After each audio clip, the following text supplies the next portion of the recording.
The Stone football program made the playoffs for the 6th year in a row in 2021 and yet still played the fewest amount of games of any team on the Gulf Coast. This year, life appears to be back to normal for the Tomcats, who check in as stop number 22 on News 25's 25 teams in 25 days during a midweek practice at MGCCC.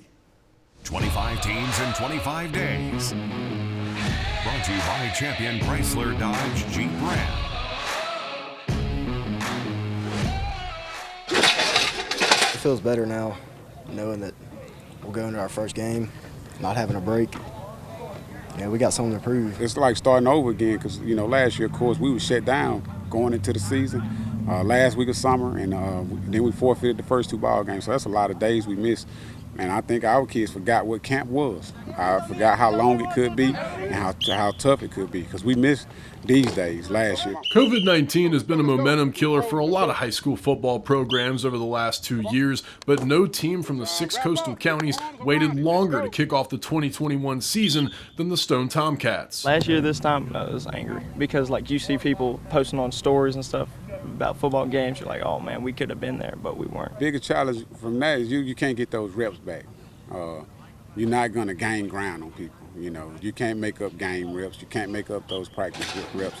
So I can say all together we missed 15 practice days total, and then those game reps you could have never gotten back. So it was tough. By the time the Tomcats finally kicked off their season on September 17th against Forest County AHS, it was already week 4. Stone able to win that first game over the Aggies and its first district game over Greene County, but otherwise struggling to the tune of an overall record of 2-5 and a Region 8 Class 4A mark of 1-3. Still good enough to crack that final playoff spot, resulting in the program's second straight first-round loss to Mendenhall and its 4th straight overall by a combined 18 points. Angry. Yeah, I felt a lot of anger. Losing first round every time is terrible. Yeah. You want to try to win at least the second, third, even go to the state. It didn't sit right. Losing to the same team 2 years in a row, it didn't. You do want it. We've been on the brink for 4 years in a row.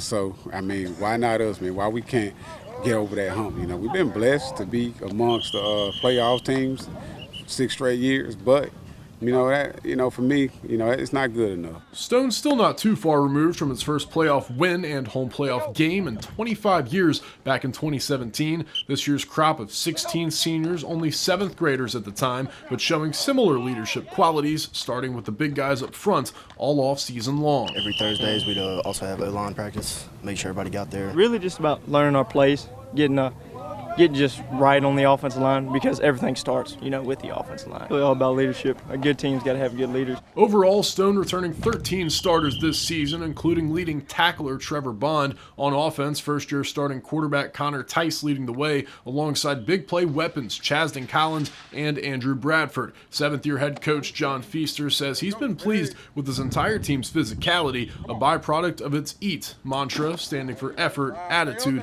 toughness. You always want to leave something better because you want to put Stone on the map. We're not really on the map, but we want to get there where everybody knows us. Yeah, it's the last ride and want to leave something behind. We want to be the only show, in a 30-mile radius at some point. So that's what we're striving for, man. We're striving to continue to play through November.